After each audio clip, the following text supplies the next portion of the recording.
नमस्कार। किसानों के दिल्ली मार्च पर मचे महासंग्राम पर चर्चा करने के लिए मैं हूं डॉक्टर प्रसून। 10 किसान संगठनों ने दिल्ली में संसद घेराव करने का फैसला किया। किसान यमुना प्राधिकरण को लेकर विरोध प्रदर्शन कर रहे हैं। दिल्ली कुछ किसानों के आंदोलन का तीसरा और आखिरी चरण है। इससे पहले ग्रेटर नोएडा में यमुना प्राधिकरण पर आंदोलन किया गया। फिलहाल किसानों ने दिल्ली कूच को स्थगित कर दिया। किसान नोएडा के दलित प्रेरणा स्थल पर अपना प्रदर्शन जारी रखेंगे। आपको बता दें कि भारतीय किसान परिषद, किसान मजदूर मोर्चा और संयुक्त किसान मोर्चा समेत 10 किसान संगठनों ने मोर्चा बंदी का ऐलान किया है।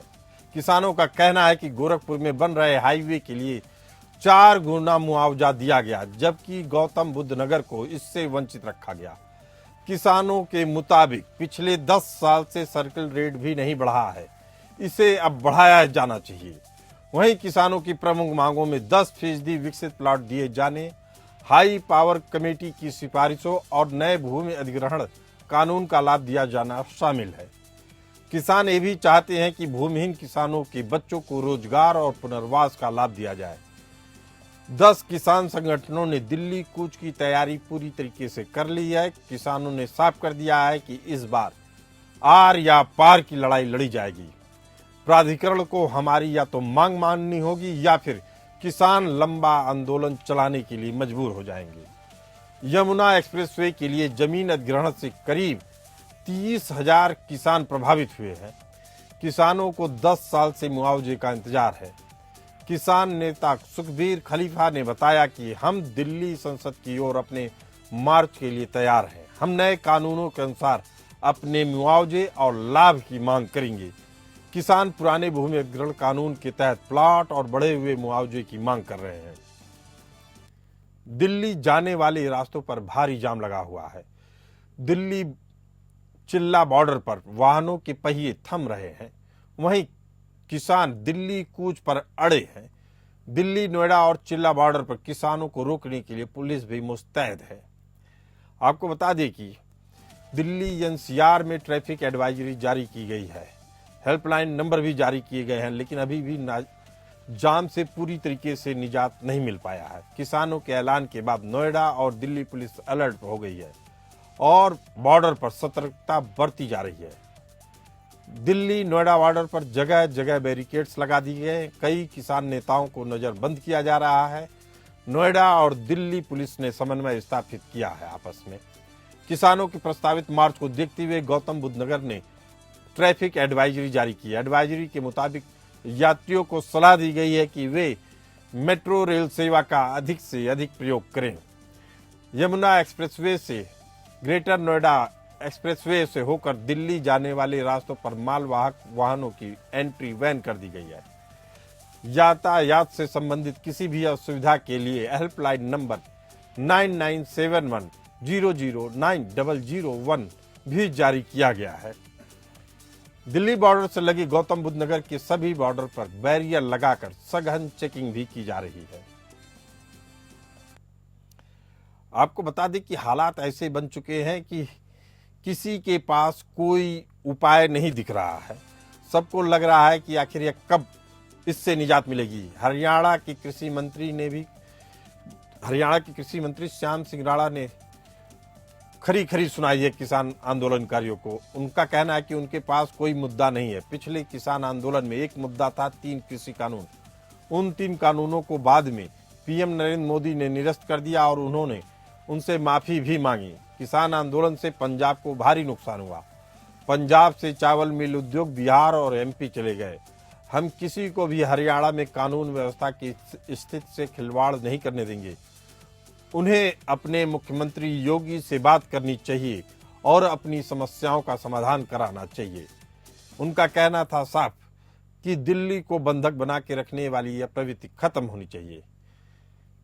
किसान नए कानून के तहत असल में मुआवजे की मांग कर रहे हैं। किसानों के ऐलान के बाद से दिल्ली और नोएडा पुलिस अलर्ट तो है और बॉर्डर पर सतर्कता भी बरती जा रही है। आपको बता दें कि एक दिन पहले किसानों और प्रशासन के बीच हाई लेवल मीटिंग हुई। लंबे समय से किसान और नोएडा की तीनों अथॉरिटी का घेराव करते आ रहे हैं। रविवार को जब मांगों पर सहमत नहीं बनी तो किसानों ने दिल्ली चलो का नारा बुलंद किया। किसान अब संसद का घेराव करना चाहते हैं। आंदोलन करने वाले किसान संगठन जमीन अधिग्रहण से प्रभावित किसानों को 10% विकसित प्लॉट और नए भूमि अधिग्रहण कानून का लाभ देने की मांग उठा रहे हैं। किसान नेता जगबीर नंबरदार ने बताया कि अब रात दिन किसान आंदोलन कर रहे हैं। काफी संख्या में माताएं और बहनें भी इस आंदोलन का हिस्सा बनी हुई हैं।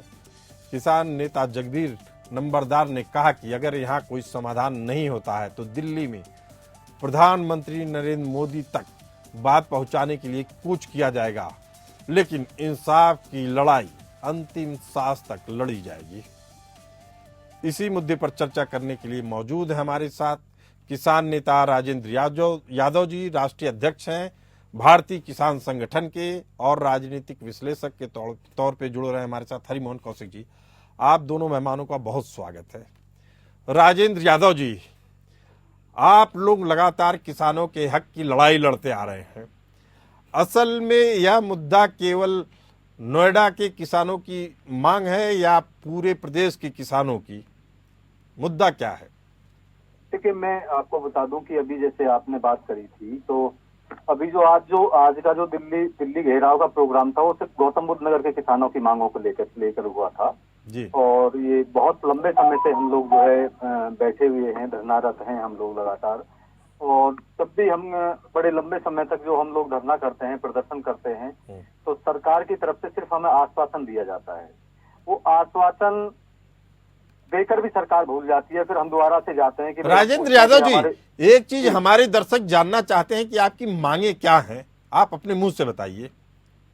देखिए, मैं आपको बताऊं कि जैसे कि हम लोग मांगों की बात कर रहे हैं, हम लोगों का 64.7% अतिरिक्त मुआवजे की बात जो हम माननीय सुप्रीम कोर्ट से हम लोग जीत के आए थे, हम उसकी बात कर रहे हैं जी। हम लोगों के जो 10% विकसित प्लॉट देने की बात नोएडा प्राधिकरण ने कही थी, उसकी हम लोग बातें कर रहे हैं। हम लोगों की जो आबादी है उसका निस्तारण की हम लोग बात कर रहे हैं कि लगातार जो हमारी आबादी है, आज 40-46 साल नोएडा की नींव को रखे हुए हो गए, लेकिन आज भी हम लोग डर के साए में जी रहे हैं कि पता नहीं इनका बुलडोजर कब जो है हमारे पुश्तैनी मकानों पर चल जाए। तो ये मूलभूत सुविधाओं के लिए हम लोग यहाँ पर लड़ाई लड़ रहे हैं कि हमारी कोई लड़ाई ऐसी नहीं कि हम लोग कोई समय समय पे इन मांगों को हम लोग कोई बदलाव ला रहे हैं। हम लोग में वही मांगे हैं जो हमारी मांग शुरू से आज तक चली आ रही है। राजेंद्र यादव जी, इसके बाद एक बड़ा सवाल खड़ा होता है कि आखिर अगर माना जाए कि ये मांगे आपको आश्वासन के बाद भी नहीं मिल रहा है तो किसकी गलती मानते हैं, प्रशासन की, शासन की या केंद्र सरकार की?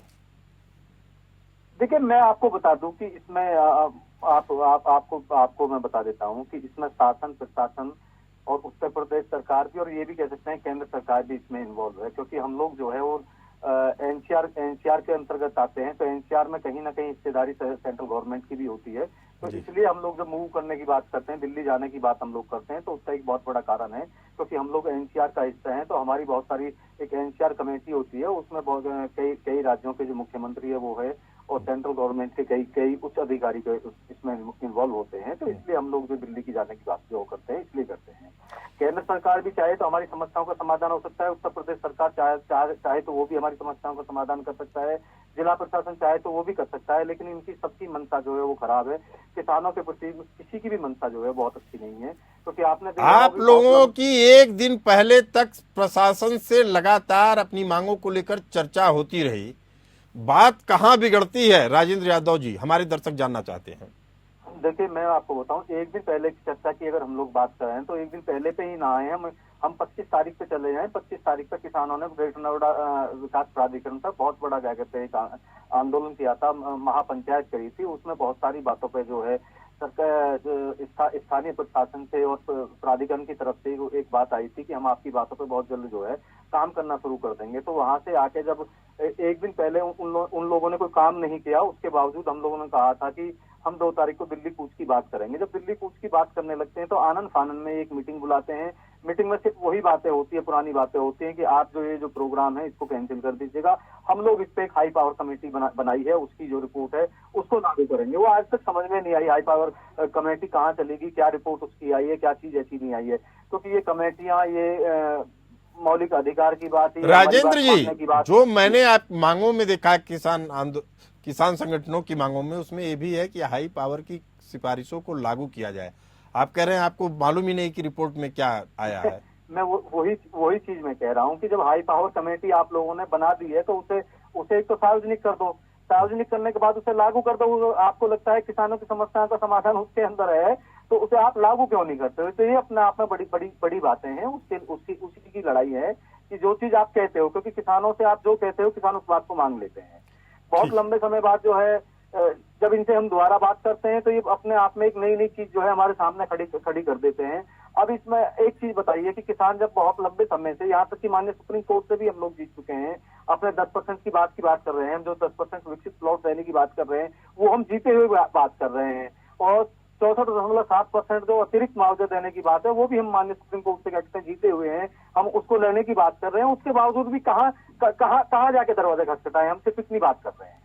ठीक है, आपके इस आंदोलन में दर्शक यह भी जानना चाहते हैं कि केवल अभी उत्तर प्रदेश के कुछ जिलों के ही किसान जुड़ रहे हैं या पूरे देश के किसान जुड़ेंगे? मैं आपको बता दूं, ये जो आज का जो आंदोलन था, ये उत्तर गौतम बुद्ध नगर के जो तीनों प्राधिकरण है उससे जो प्रभावित किसान है उनका ये आंदोलन था आज। और वही किसान आज जो है दिल्ली की तरफ कूच करने के लिए निकले थे। और जब ये मामला आगे बढ़ जाता तो जाहिर सी बात है कि इसमें उत्तर प्रदेश के और अन्य जिलों से भी लोग जो है हमारे साथ आते, क्योंकि ये तो एक परस्पर हमेशा समर्थन रहता है, सब परस्पर साथ देने की बात रहती है सभी किसान संगठनों को, और देश के जो भी किसान संगठन है या देश के जो भी नागरिक हैं वो साथ देते हैं। पीछे भी आपने देखा होगा कि बहुत लंबा आंदोलन जो था वो दिल्ली की सड़कों पर चला था और उसमें सभी देश के किसान जो है, क्योंकि उसको भी सरकार ने कहना शुरू कर दिया था वो पंजाब या हरियाणा का है, लेकिन बहुत बाद में जब देखा गया तो देखने में आया था कि पूरे देश का जो किसान है उसमें लामबंद था। राजेंद्र जी, जी, हरियाणा की कृषि मंत्री का कहना है कि अगर आपकी मांग उत्तर प्रदेश से संबंधित है तो उत्तर प्रदेश में आंदोलन करना चाहिए, दिल्ली का गला क्यों घोट रहे हैं? इस पे आपका क्या कहना है? नहीं, मैं एक चीज आपके चैनल के माध्यम से, क्योंकि आपने बहुत अच्छी बात की है कि माननीय मुख्यमंत्री हरियाणा कहते हैं कि भाई आप दिल्ली का गला क्यों घोटने की बात कर रहे हो, तो मैं तो ये कह रहा हूँ कि जो पंजाब के किसान हैं वो दिल्ली की तरफ निकले हुए हैं, और तो आपने जो बॉर्डर खनौरी बॉर्डर रोक रखा है वो क्यों रोक रखा है? क्यों आम जनता को उसमें परेशान कर रहे हो? किसान कहाँ परेशान करता है? किसान अपने हक और अधिकार की बात करने के लिए आप लोगों से जाता है, तो आप उसे आम जनता पर क्यों फोड़ने की बात करते हैं? चलिए ठीक है राजेंद्र जी, इसका जवाब हम ले लेते हैं। हरिमोहन कौशिक जी हैं राजनीतिक विश्लेषक। हरिमोहन कौशिक जी, कृषि मंत्री का ये भी कहना है कि इसी तरीके के आंदोलनों के कारण जो राइस मिलें थी वह पंजाब से निकलकर एमपी और बाकी प्रदेशों में चली गई, बिहार जैसे प्रदेशों में। ऐसे ही कानून व्यवस्था का हाल रहा तो जो कुछ बचा कुचा भी है वो भी चला जाएगा। इसकी जिम्मेदारी किसके ऊपर होगी? दूसरा, वास्तव में किसानों के साथ जाति हो रही है, आप ये मानते हैं हरिमोहन कौशिक जी? देखिए सर, जिस किसान के साथ जाति हो रही है उस बेचारे को तो पता भी नहीं कि हो क्या रहा है। ऐसा नहीं है किसानों के साथ जाति नहीं हो रही है, लेकिन कम से कम वेस्टर्न यूपी, हरियाणा, पंजाब, राजस्थान का जो पश्चिमी राजस्थान, पूर्वी राजस्थान है, मुझे नहीं लगता कि इन किसानों के साथ किसी भी तरीके की कोई समस्या है। मैं खुद हरियाणा से बिलोंग करता हूँ, किसान परिवार से बिलोंग करता हूँ, अच्छे खासे किसानी है। वो तो ये कहते हैं कि किसान नेता चोर है, साफ तौर पर। हमारे यहाँ तो आपको किसान नेता ज्यादातर मिलेगा ही नहीं। हम यहाँ आड़तियों से कई मामलों में चिढ़ते हैं, क्योंकि यहाँ जो आड़तियों का जो खेल है, असलियत में जो पूरा किसान आंदोलन है, इसे आप समझिए, असलियत में किसान आंदोलन आड़तियों का एक खेल है, जिसमें आड़ती जो थे पूरे तरीके से, और ऐसा नहीं है कि एक मामले को ही आप कर देंगे। देखिए, जो भाई साहब भी कह रहे हैं वेस्टर्न यूपी के, ये गिने चुने जो आसपास के एनसीआर वाला बेल्ट है, इसके किसानों की मांग कर रहे हैं। पहले इनकी बात करते हैं साहब। ये एक बड़ी सफाई से एक चीज छिपा गई है, 4 गुना मुआवजा वाली लाइन ये नहीं बता रही है, सर्कल रेट इंक्रीज करने वाली लाइन ये नहीं बता रही है। हरिमोहन कौशिक जी की लाइन कट गई है, अभी हम दोबारा जुड़ेंगे उनसे।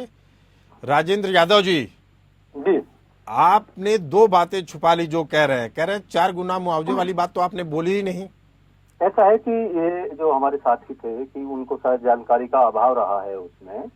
आपने मुझसे एक सवाल किया था कि ये उत्तर प्रदेश के किसान हैं या किसी एक जिले से, तो मैंने आपसे कहा था ये गौतम बुद्ध नगर के जिले के किसान हैं, और उन गौतम बुद्ध नगर की जो तीनों प्राधिकरण है उन्हीं समस्याओं को लेकर ये लोग आज जो है दिल्ली की तरफ हम लोग जो है कूच करने की बात कर रहे थे। तो उसमें सर्किल रेट से 4 गुने मुआवजे की ऐसी कोई मांग उसके अंदर नहीं है, क्योंकि मांगे आपके सामने सारी रखी हुई है। आपने प्रोग्राम जब नहीं राजेंद्र यादव जी, यह खुल के सामने आ गया है। तमाम लोगों से बात भी हुई है, वो कह रहे हैं कि गोरखपुर की तर्ज पे हमें भी 4 गुने मुआवजे दिए जाए। विरोध इसलिए हो रहा था क्योंकि वहां के किसानों को बोला गया कि आप भले से अधिग्रहण 2000 में किए हों, लेकिन फिर वहां के 4 गुने के हिसाब से दीजिए। अब अभी आपसे पहले भी एक नेता आए थे, सुन लीजिए राजेंद्र यादव जी, उन्होंने कहा कि 1967 में जो ग्रेटर नोएडा के गांव का जिक्र किया उन्होंने कि वहां के किसानों को मुआवजा ही नहीं मिला। हालांकि वह नंबर में, गिनती के नंबर में है किसान, और उसके पीछे लंबा विवाद है, लेकिन उनकी बात सुनने के बाद ऐसा लगा कि वही मेन मुद्दा है। तो अब 10 किसान संगठन है, हर किसान संगठन के नेता का अलग एक बयान आ रहा है। ऐसे में सरकार भी कंफ्यूज होती है। हरिमोहन कौशिक जी, आप लाइन से जुड़ गए हैं, आप अपनी बात पूरी करिए जी। सर देखिए, असलियत में वो जो 4 गुना मुआवजा और सर्कल रेट इंक्रीज करने की बात है, वहां पेज फंस रहा है। बाकी ये जो 64.7% है, ये तो ढाल बनाई जा रही है जी। ये प्रॉब्लम को समझिए कि असलियत में, और मुआवजे का जहां तक मामला होता है सर, ये क्या करते हैं, पहले एक बार मुआवजा ले लिया, उसके बाद उसमें कोई ना कोई डिस्प्यूट करके दोबारा मुआवजा, फिर तिबारा। सर 3-3, 4-4 बार मुआवजे के एग्जांपल्स हैं। तो असलियत में या तो हम डेवलपमेंट की तरफ बढ़े, और रही बात जमीन की, ठीक है भाई, जमीन आपकी है सर, जितना इनकी जमीन से टोटल प्रोडक्शन होता है उसका कम से कम 40-50 गुना, यानी अगले 20-30 साल तक अगर उसको प्रोडक्शन को अगर आप काउंट करेंगे, उससे कहीं ज्यादा मुआवजा मिल चुका होता है। और उसमें क्या प्रॉब्लम क्या आ रही है सर, प्रॉब्लम ये आ रही है कि ट्रेनिंग प्रोग्राम किसानों के साथ नहीं चलाए जा रहे कि आपको आज सोर्स ऑफ इनकम है वो कैसे डेवलप करना है, ये जो पैसा है इसे किस तरीके से इन्वेस्ट करना है। और उसमें क्या होता है सर, मैं जिस जगह से बिलोंग करता हूं वहां पर मुआवजे से ही लुटे पिटे लोग हैं। मुआवजा मिला, गाड़ियां खरीद ली, मुआवजा मिला, सारी अय्याशियां कर ली। उसके बाद क्योंकि अब एक बड़ा हिस्सा वो खर्च हो चुका है, ठीक है, अब क्या है सर, 20 करोड़ का मुआवजा मिला, बंदा चौकीदारी कर रहा है। क्यों कर रहा है जी चौकीदारी? सर पूंट गांव है इधर दिल्ली के अंदर, सर पूंट गांव में 2 घरों में हेलीकॉप्टर खरीद रखे हैं, सिर्फ किस जिद में कि उसके पास है तो मेरे पास भी होगा। सर एक सेक्शन है ये जो मुआवजे की बात हो रही है। सर अल्टीमेटली, हाँ, गवर्नमेंट की जो कमी है, ट्रेनिंग प्रोग्राम नहीं बता रखा कि अल्टीमेटली आपको जो पैसा इतना मिला है, इसे आप गाड़ियों में और वेस्ट ना, और जगह वेस्ट ना करें, इसे यूज करें फर्दर इनकम जनरेट करने के लिए। जो समझदार थे, जिन्होंने फर्दर इनकम जनरेट करी, वो आज के दिन सक्सेसफुल बिजनेसमैन है, वो सक्सेसफुल हैं।